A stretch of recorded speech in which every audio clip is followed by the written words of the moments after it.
On today's episode of Real Estate on the Rocks, we talk about 10 must-known facts about marketing to millennials.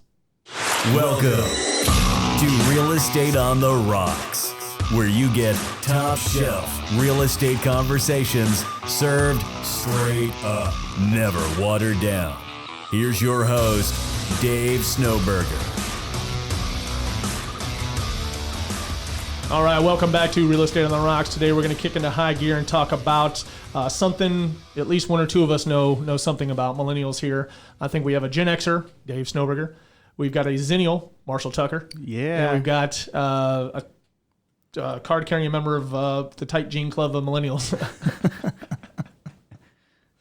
One day he's just gonna club me like a baby seal over the head with his microphone right there, like, I'm out.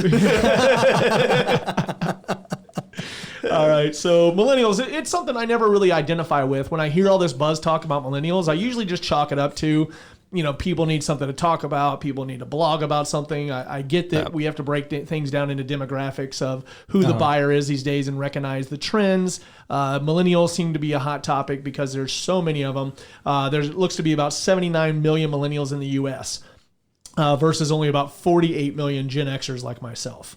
That's a considerable number, right? So, you take into some of the stats showing right now, the purchasing power of millennials is estimated to be about $170 billion a year.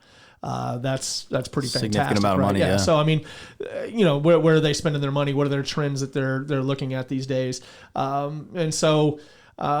Let's get into this and let's try to understand this and help our listeners understand millennials and how they can better market to them and attract millennial business these days. All right, so let's go to the millennial, James. So we are very technology based. Everybody, for the most part, has at least probably 3 to 5 social media accounts. Communicate predominantly over text messages. What is it? 20 million texts or 20 texts per day. I'm sounding like a millennial. I think we send more than that. I actually I'd say 98% of my communication is by text. Yeah. Same.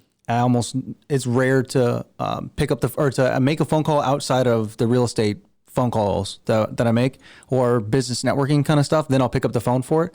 But I would much rather text people. Yeah. Text is non-confrontational. There's never really kind of, if you don't want to answer a text, you don't have to.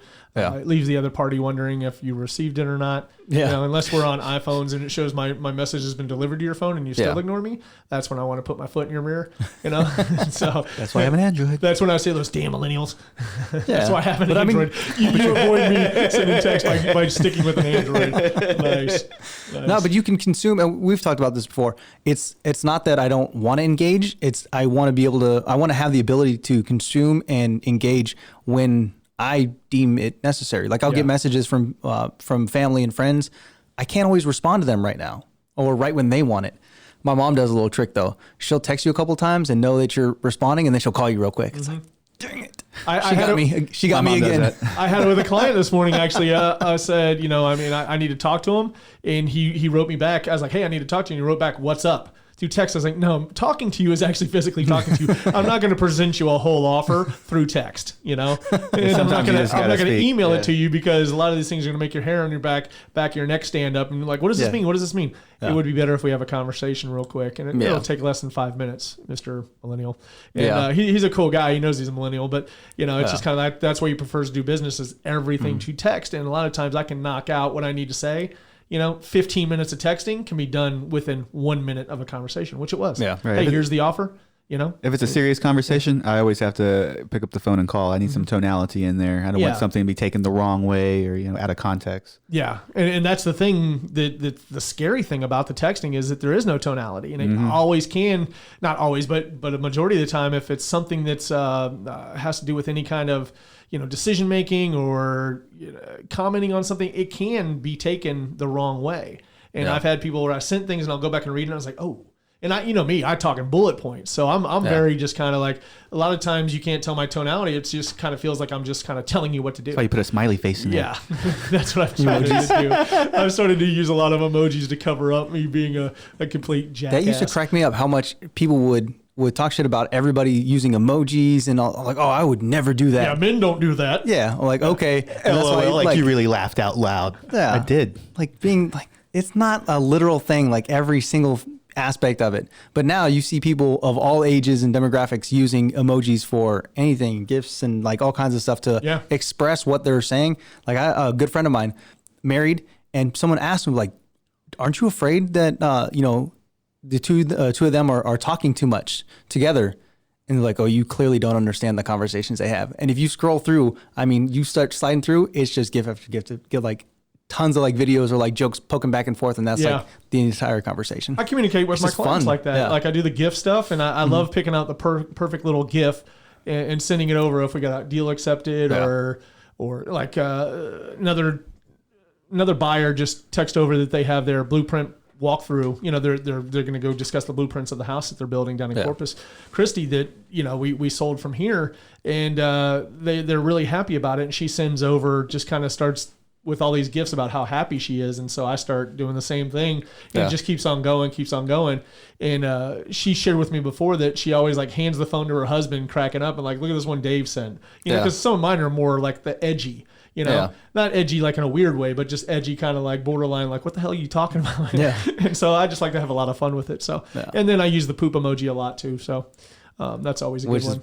That was one of the main ones everyone talked about. Like, oh, I would never send something like that. And like, oh yeah.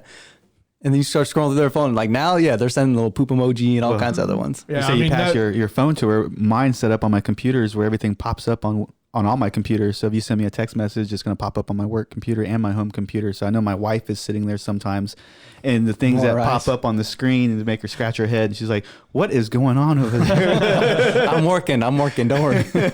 Exactly. And the gifts can definitely be taken out of context for sure. Sure. So millennials will make up 50% of the U.S. workforce by 2030. It's a huge demographic. Massive. Yeah. So 80% of millennials sleep with their phones next to their beds. That's I can me. see that. I guess I'm a Gen Xer. I sleep with the phone. I mean, I dip my toes in the millennial water. The phone these days is a direct extension of you. I mean, it's pretty much glued to my hand, kind of like, it's my alarm clock. It's my calculator. It's my planner. It's my everything. Yeah. I mean, I get constant emails, and I mean, it's the way I keep up. I don't watch TV anymore. I have this constant argument with Nicole that I'm always staring at my phone. And then, of course, Morgan, the 9-year-old, chimes in about, you're always on your electronics. Her age identifies everything as electronics. That may be true. And so I'm like, yes, but I don't watch TV. I don't sit here and watch TV. If I'm taking in any kind of content, I'd rather be reading. I'm not necessarily, they just always think I'm on Facebook, which I'm not. Yeah. I'm only on Facebook about 98% of the time. I'm not, and I'm usually reading something, that I deem is worthy. So whether it's typically always real estate related or some kind of marketing related, right? Yeah. And so it's something on Facebook ads, or I'm watching videos, the better serve me and serve my business and help me in my brand building and help me establish who we are and keep pushing the envelope and staying, cutting edge. And so I'm always trying to keep taking content, and I never really shut it off. Well, that doesn't sit very well with my family. Right. And so they're always just kind of harping on me for always staring at my phone and once again, always being on Facebook. And I'm like, no, it's Instagram. Look. That's true. He takes in content, and I don't know where he puts it all, how he crams it all in, or what. 4-hour drive to Corpus, the entire way content. Yeah, we listened to content. Marshall fell asleep with his sunglasses on, but we were listening to the marketing guy. What's his Seth Godin? Uh-huh. So we basically knocked out a 6.5-hour book. I mean, 4 hours it on the way there, and then we killed it on the way back. Nice. Or I killed it. He was sitting there sleeping, daydreaming about whatever, about marketing. And so, but there were some great things in that book, and it's been a book that I haven't able to sit down and listen to yet. Mm-hmm. I certainly don't have time to read it, so I need to be doing. If you're doing two things at once, you're really doing nothing. I disagree with that when it comes to Audible. If you're driving, and then you're taking an Audible, I can, especially on those long trips to Corpus. Yeah, all the time. Yeah, podcasts. I mean, I've taken a ton of my content. I listen to our own podcast and crack up. The episode we had the other day. Can't remember. I think it was like number 77 or something like that. Mm-hmm. Yeah. We had talked really about why agents are failing or why they have nothing in their sales pipeline. Yeah. I was cracking up that whole episode, and I'm listening to it, and And Nicole's listening to it with me, and she's like, "Do you guys ever run out of anything to talk about?" I was like, "No," because we rarely stick to subject. So we really just kind of like right now we've jumped completely off the bus of millennials and we're somewhere else. So let's get back to it. Millennials. For 1% of millennials have no landline at home and rely on their cell phones for communication. I have not had I'm not a millennial, but That's not had just one in years. a millennial stat. So Cut the cord. 1% of millennials earn enough money to lead the kind of life they want. All right. So, 1%, you said? Yeah. Wow. Or is that a 31%?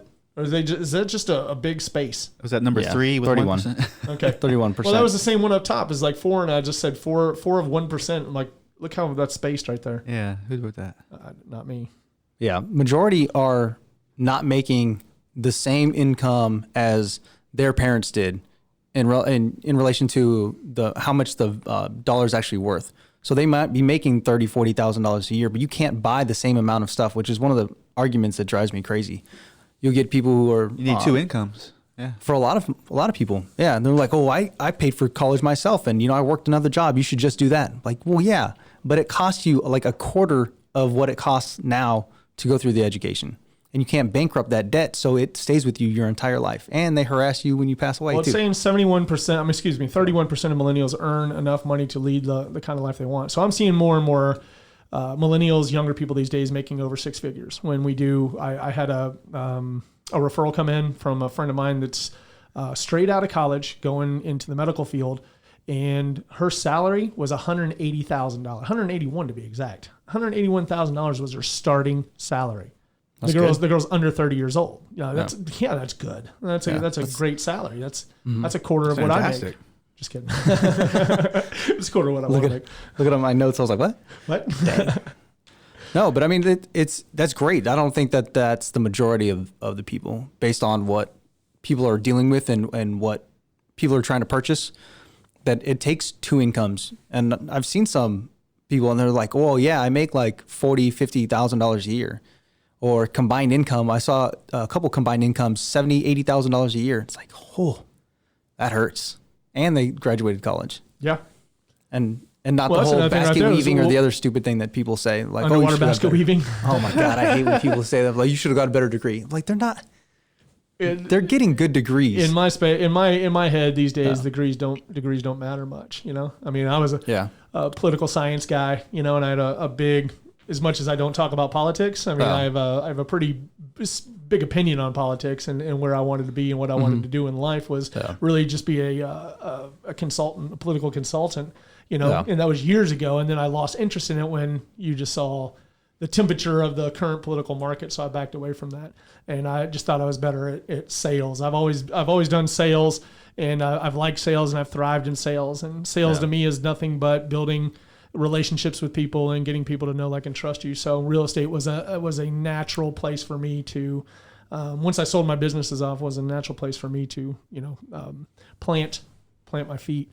Yeah. So millennials, 14% of millennials use Twitter. What kind of stat is that? Why would they even include that? 14% of millennials use Twitter. I remember just a few years ago, like my wife's brother was on Twitter, and all the younger guys at work were on Twitter, all my employees. And it's like, what is this Twitter? And I tried to get into it. I tried to do it. Yeah. I just can't hang. I mean, the president can do it. I can't hang with it. It's the only true like social media kind of environment. It's the one where you don't like, there's no barriers for entry and there's no barriers to the people. Like, you can talk to any major celebrity, any like great chef, business person, anybody. You can message them directly. Yeah.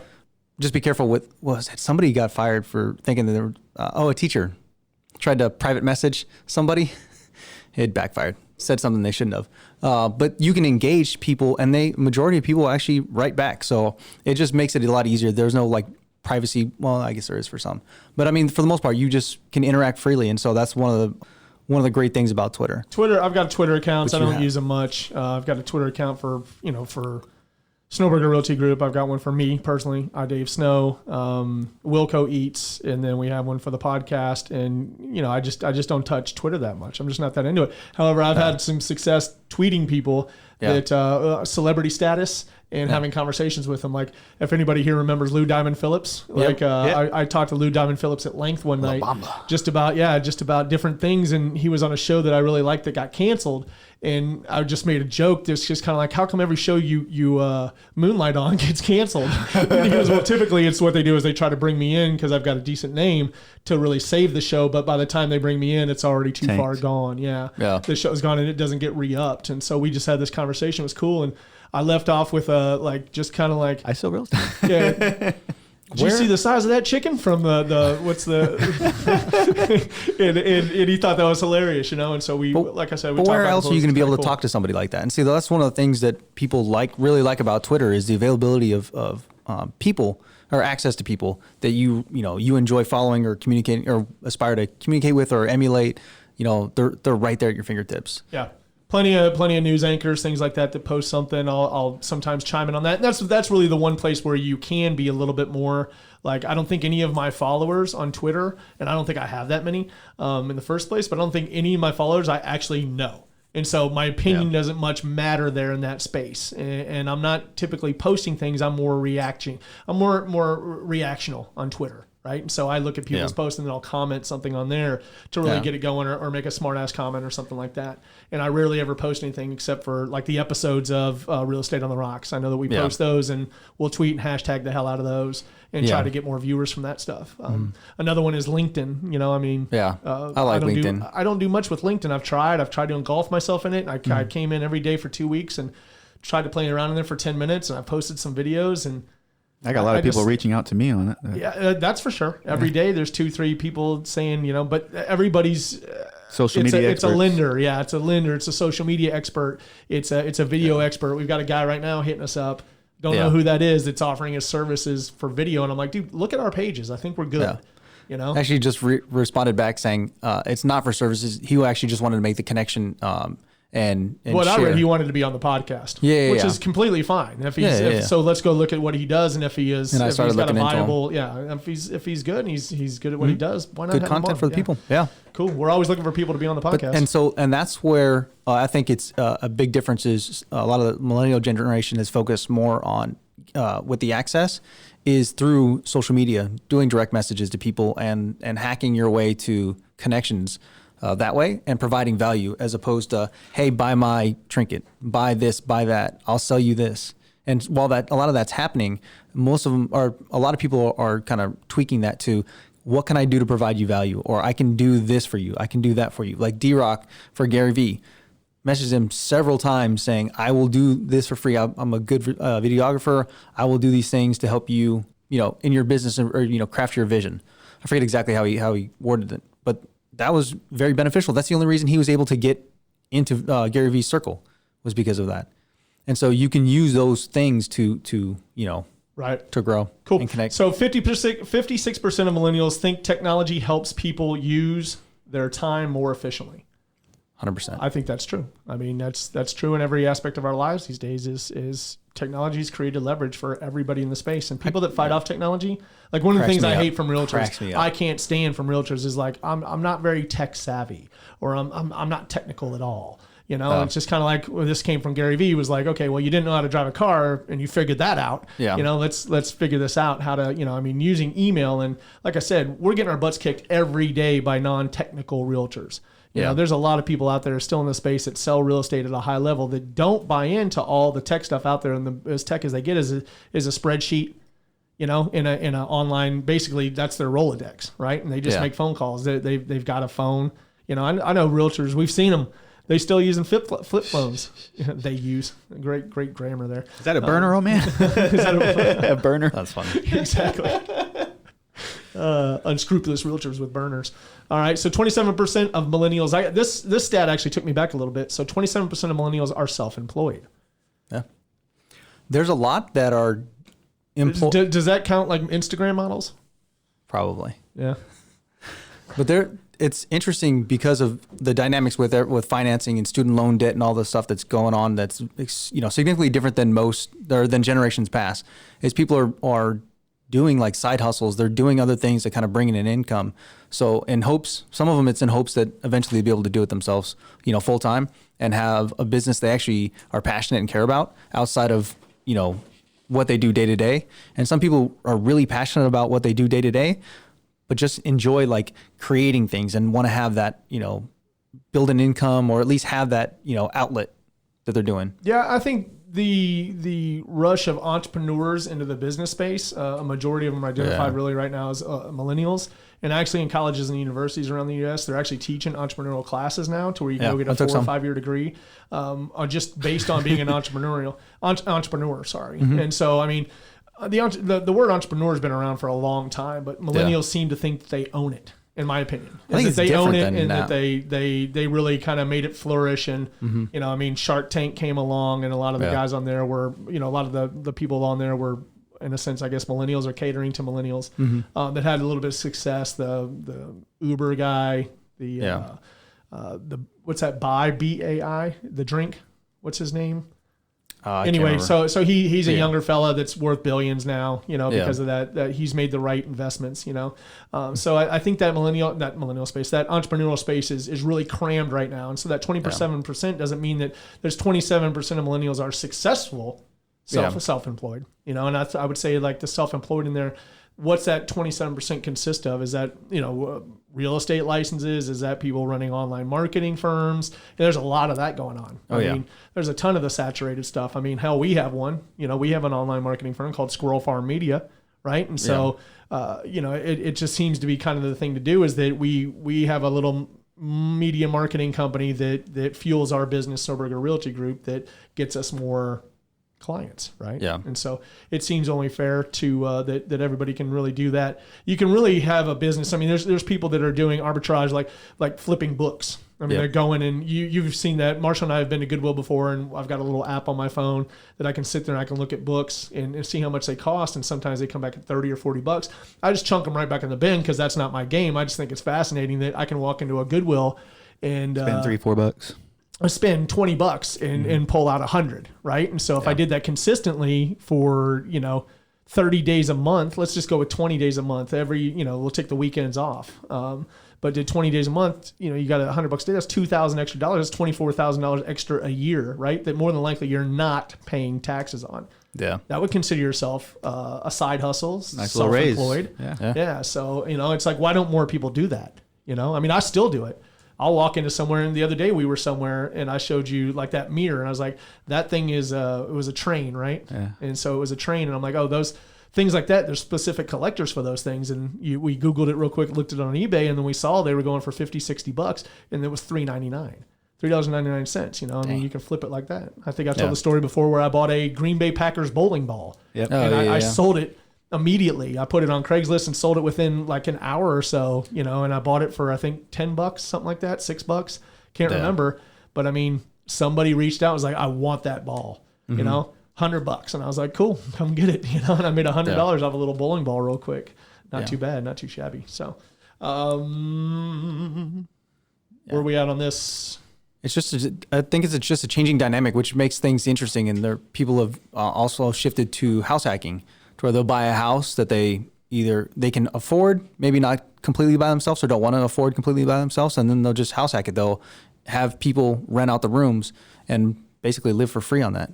So they may not be making a ton of money on their regular income, but they're kind of living for free, or maybe making a tiny bit of income based on that. It seems to be millennials might be a little bit more open to that, to where our Gen X thing was always people would buy a duplex or a fourplex, right? Or a house with a guest house out back. We didn't necessarily want the people living with us. Yeah. The last thing I want to do is rent somebody a room and I go in the kitchen and they decided to cook salmon that night. Yeah. And just kind of like they decided to cook. In their underwear.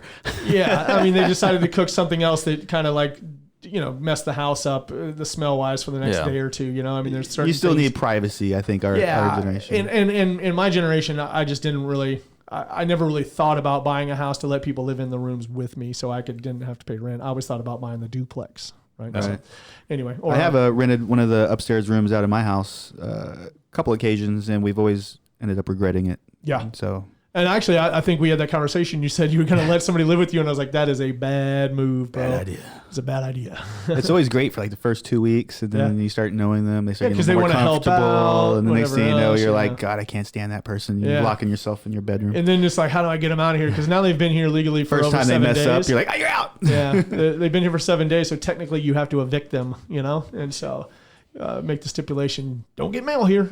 Set yourself up a P.O. box. It's interesting the difference though, how you guys feel that. I know several friends in the Austin area that are renting out the rooms. So they'll buy a house and live there, in the master bedroom or whatever, and then rent out all the other rooms. Several friends. Actually, someone recently offering that said, "Hey, I got a room. It's this much, all utilities included, and this size and everything," and posting it on some of the veteran groups or some of the other ones I'm in. Yeah. And it seems to be working for a lot of people. I remember another buddy, he rented out his room, and some guy moved in there, and they kept all this heat was coming out of the room. They couldn't figure out what was going on. So finally he was able to get in there and take a look, and the guy had like 10 computers up in there. He had a mini refrigerator. I mean, like everything you could imagine plugged in that room there, and the heat coming out of it was just crazy.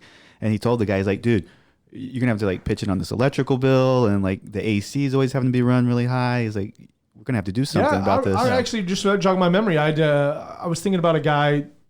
I went over there to do a walkthrough on a house I was going to list, and I walked in, and it was like a bunkhouse. Mm-hmm. And he actually lived with his girlfriend, and he just rented the house out to a bunch of different people. And I'm telling you, like, one room was spotless, one room was a sty, and one room was like a arcade. I mean, it just had like stuff everywhere, and just like three drastically different people living with each other. And it's kind of like, how am I going to sell this house if they all live here and it's all their last month of rent, and like they don't care. Right. And so when we called to make an appointment, they were like, yeah, you got to call all three of us. And I just kind of like told the seller at the time, I'm like, hey, this isn't going to happen, man. I'm not going to inconvenience agents like this, and it's just not going to happen. And so I told him, I was like, you can call me back in 30 days when the last one moves out is when I'll take this listing. And they did. They took the advice, and they're like, you're right. And then of course, when they're moving out, they don't care. It's not their house. Right. So it got destroyed. I was showing a condo one time. They were playing video games on the couch. Did not turn it down. Did not get up to move. It's like, excuse me, guys. I'm going to walk right through here. Thank y'all. Yeah. Well, we've seen it all on showing homes. We've seen the pets, not cleaning up after pets because it's a rental house. That's just not that's not millennial. I always kind of people in general brace myself when I'm showing a home that I know is a rental property. You never know what you never know what you're gonna get. So it's just kind of like rental homes are like a box of chocolates. Okay, let's talk about a little bit of their home buying habits, millennial home buying habits. It seems to be that they are out and buying homes these days.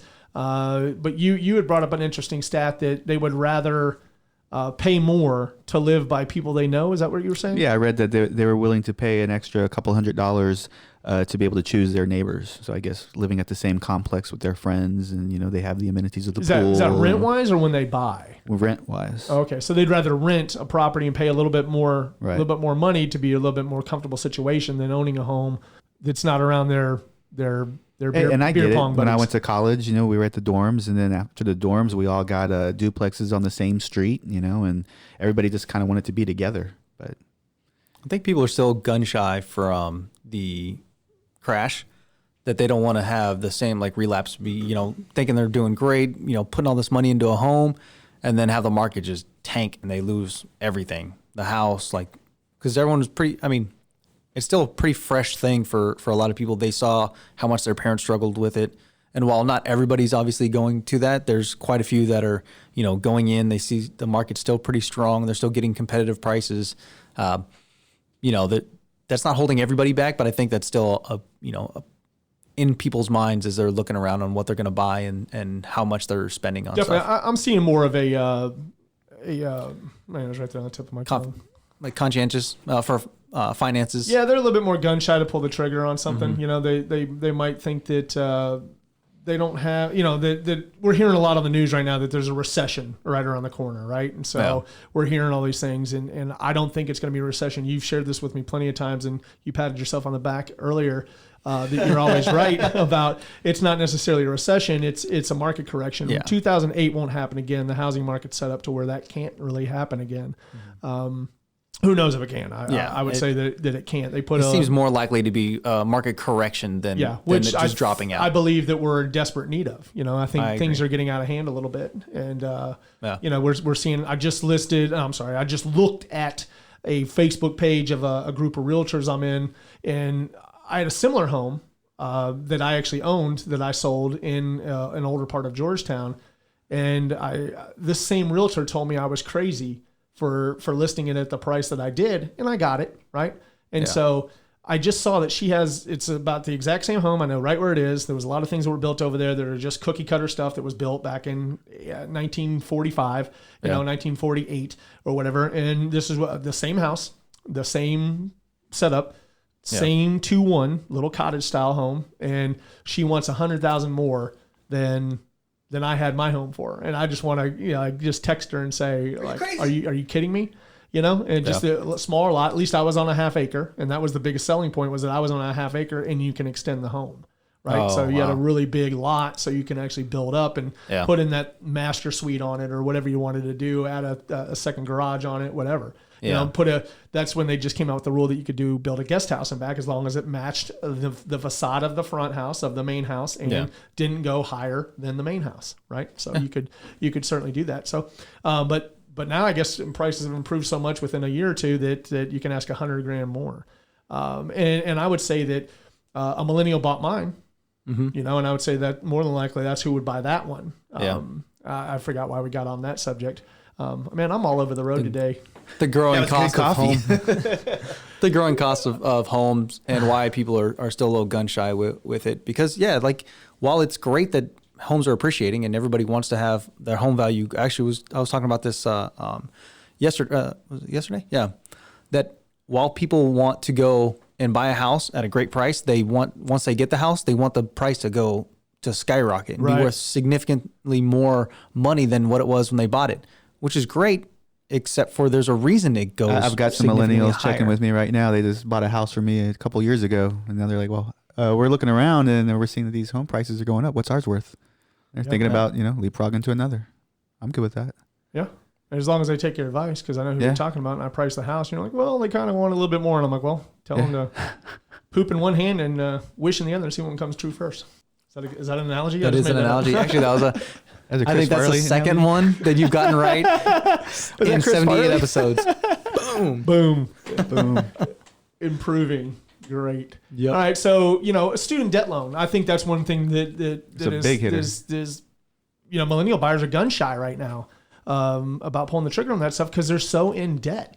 And as we see, we're in Austin, Texas. I'm seeing the University of Texas grow exponentially. Right. And so, there's construction going on. We went to the game last week and we won, hook 'em.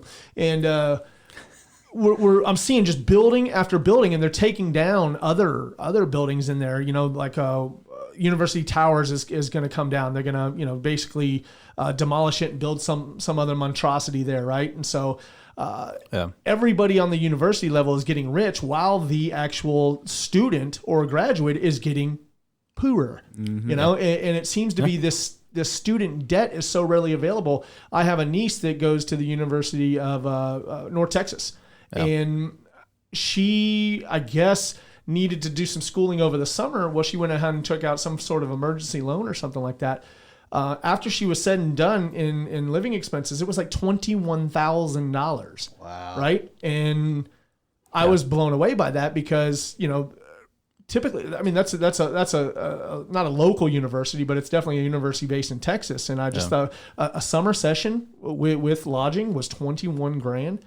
That's horrible. And that's the summer session. So I want to know what she's really in debt. And my sister won't share that with me. It's her kid, because she knows that I'll just kind of be blown away by it.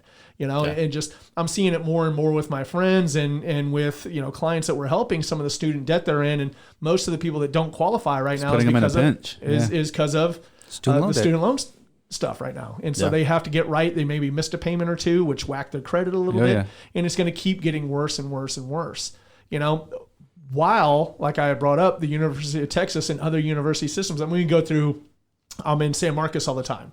Right. Yep. I'm even down in Corpus Christi a lot, and there's Texas A&M, the one down in Corpus. There's the Southwest Texas University, actually that's where I went. Texas State University is what it's called now. That's growing like leaps and bounds, and all that stuff costs money, and it's because they're getting the money from the tuition, from just gouging the student, right? And so these students are graduating with $100,000+ in debt, and they're not getting the jobs, just like you had talked about. They're getting the jobs at the starting salary at the 30 to 40,000, or they're trying to have a side hustle going on. It's pretty hard to make a side hustle your main career in hopes that it's all being sold to us. Just stick to it for 10 years and you'll be a millionaire. Everybody's chasing the millions or billions of dollars, right? Yeah. There was one line from the Facebook movie when the guy from Napster told what's his name, Zuckerberg. He's like, $1 million is cool, but what's even cooler? $1 billion. And ever since then, everybody's been on a quest to make $1 billion, right? So everybody's out there trying to be the next billionaire, and people aren't taking care of their debt now, or they're pushing it, kicking the can down the road, saying, you know what, I'm going to be rich one of these days because the universe has told me that. I'm manifesting that I'm going to be rich, and so I'll just put my debt off until then. And they don't buy homes and they don't own anything, and they're kind of drifters in a sense. And that's not all of them, but it's a majority of them, right? And so, they've bought into that staying omnipresent is the most important thing, and they're using buzzwords in their everyday vocabulary that think that they mean something when it doesn't. Mm-hmm. It really means that you're non-committal. You're not doing the things that you need to be doing at a high level, whether this is a real estate millennial or a millennial out there in the job market trying to either get a job or, just make money to stay ahead of the game. More millennials are living with their parents longer. Yeah. There was a law passed where they get to keep insurance until when? 26, was it? Something happened about 26. That's absolutely nuts to me. Yeah. So but it wasn't necessary before. And as much as people rag on them, like, oh, you need to kick your kid out of the house, at 26. I was doing this at 26. Like, yeah. But things didn't cost as much. You didn't have as much debt. That's actually smarter to live at home or live together, like with a bunch of friends, to lower your costs so you can pay down, especially if you have that much debt. If you pay that down sooner, then your life will get better. Yeah. You'll be able to afford a house. Unfortunately, they go and buy new cars and Hummers and all the other stuff. No, and that's what I see on my street. Nah. I'd say that's like maybe 0.5% of the lease. You have a bunch of people driving Hummers on your street? Yeah. I seriously doubt. All the rental homes where, you got a couple families in there. They all drive really nice cars. Right. Yeah. Some people are spending it on cars. Gotta be smart. I mean, but some people don't have no interest in buying now because it's changed. Owning your own home isn't what it used to be, especially with the cost of it. So they're finding that some people would just rather rent because then you can move around. You're not tied to, a house and the maintenance and stuff like that. I know actually some people who are definitely not millennials and they have no interest in taking care of a yard. They just want to have a nice place to live in, drive their nice car, and eat out where they want to eat. They just want to live their life and enjoy it, travel, do their things. Yeah, that's, I would say certainly that's a thing right now. Yeah. And I mean, that's appealing. However, as you get older, the top change. millennials are right now, 36 years old. 37, I think. 36, 37. I mean, there's got to be a point in time where you quote unquote grow up, and you're not living in a condo. I mean, there's plenty of people that try to live in a condo or try to live in a tiny home. That's another just crazy concept to me, is living in a tiny home. It just, I want to stop my carbon footprint. I just don't understand that very much. I got some friends that could be guests on our show. But that's not a tiny home. That's a bus. Well, a tiny bus. It's still a tiny home. It's a long bus. You know, I mean, they've got all the things. We're talking tiny homes. Like I stayed in one on vacation a couple of weeks ago. We went down to this place, Mystic Quarry, in San Marcos, I believe it is. Size of a shed? Dude, it was small. It was cool. I've got some video of it. I've never posted. It looks like a fun and kind of like. You're absolutely right. It was fun. It was fun for the weekend. Yeah, I couldn't do that. Yeah. It wouldn't be fun on day to day. And I've known friends that have sold their businesses. That did make some money in selling their businesses. And this is what I'm going to do. And I'm going to go get a tiny home. I'm going to sell my house. And cool, are you sure? Cool, I'll sell your house. Boom, you're off to a tiny home. And 6 months later, hey, do you know anybody who wants to buy our tiny home? We're going to buy a ranch. It's like, well, that's a two drastically different things, More space. Yeah, and so more space, and they're going to buy this big palatial ranch now, because they've got the money, and they're just kind of, well, why don't you just move your tiny home out to the ranch? I don't understand that, Yeah. And so keep it. Why sell it? But I just kind of like always blown away by some of the trends out there. However, I guess trends are fun. I mean, if I had a way to do a lot of the trendy stuff out there, and I was non-committal and didn't have to really commit to anything, I would probably live that lifestyle also. I mean, I like jumping on a plane and going places. I like having equity in my house. Traveling, right? In which you have plenty of equity in your house, right? And so, just right now, at 40 plus years old, I want to do other things. I want to own more. I want to create more wealth, right? Yeah. And that doesn't seem to be the focus of millennials at this point.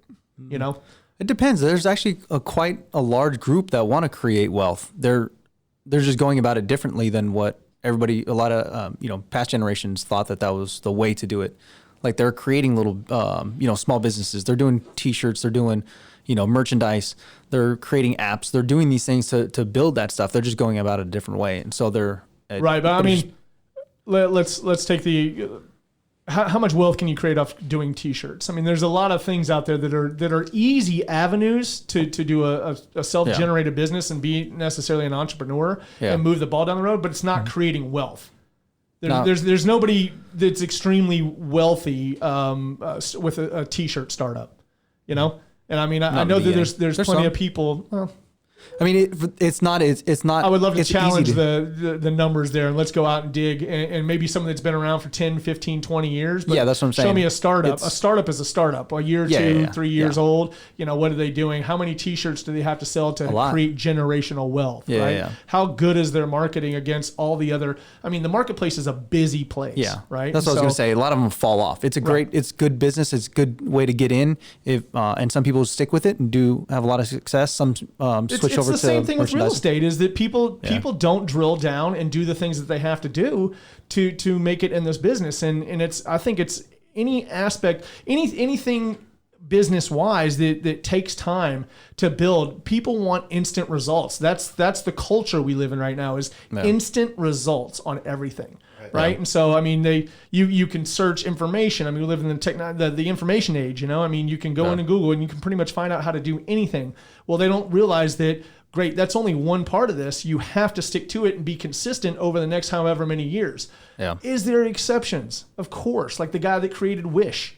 I mean, Wish is an app where you can buy goofy shit and cool stuff that you don't necessarily see ever. And he doesn't touch anything. It's a drop ship business and it's worth billions. Cool. Yeah. That's a great benchmark for a lot of people to strive towards, right? And so, however, I hate seeing people get fooled by this, that's the answer to it, because typically as a human culture, we all lack consistency, in my opinion, right? You have to have a pretty disciplined personality to stick to something consistently and beat your head against the wall every day. I think it takes a different type of personality to be a quote unquote successful realtor. Yeah. Right. I mean, you have to really want to do this job. You have to really want to be beat up. There's a lot of easy avenues out there. There's a lot of easy avenues out there right now. You can buy leads. Like everybody's doing this stuff and predicated off buying leads and this source or Facebook ads or this or that, and just there's all these shiny bells and whistles out there. But the people that are making it at the highest levels in here, they're not subscribing to all this noise that's out there, because a lot of it's just noise. Yeah. And you can agree with me or disagree with me. You can say this is all about technology. We're about to go into a meeting where the thing's going to close and I put on my CEO hat and we have a conversation about sales, right? We have a conversation about numbers. We have a conversation about who's pulling their weight and who's not. This is where it gets real, because this is a podcast where we offer our opinions. And when we go into the next room, which is our boardroom, that's when we start talking about like the real stuff, right? And so I don't think enough people, when you're a solo entrepreneur and you don't really have any business sense whatsoever, I don't think that they're in the space to be so drilled down in discipline, right? Yeah. And so that's something they can't teach you in college, to stay consistent and to be drilled down. They're going to teach you the basic knowledge that it takes to maybe get to that next step, but it's up to you to take that next step and continue your education and continue to learn. And in real estate, that's probably the biggest thing right there, is that you have to continue to learn and be cutting edge and staying above the curve.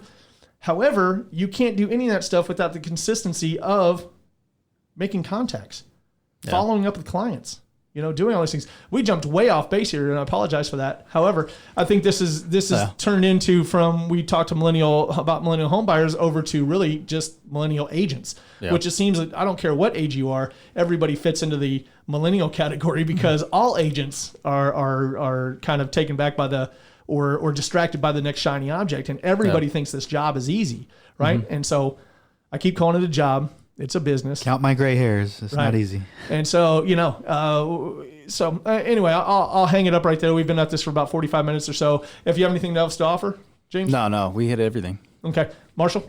I'm good. Cool. All right. I want to go ahead and thank Mike Harrell over at Guaranteed Rate. If you'd like to get a hold of Mike Harrell, you can reach him at info@realestateontherocks.com. Remember, if you're trying to get a hold of us or if you are EXP curious, reach us at 88000. So it's join EXP at 88000. Don't forget to smash that 5-star button and give us a great review if you find this helpful. Yep. All right. So I'm going to go ahead and get out of the studio, guys. Thanks for that. We'll see you next time. I'm out.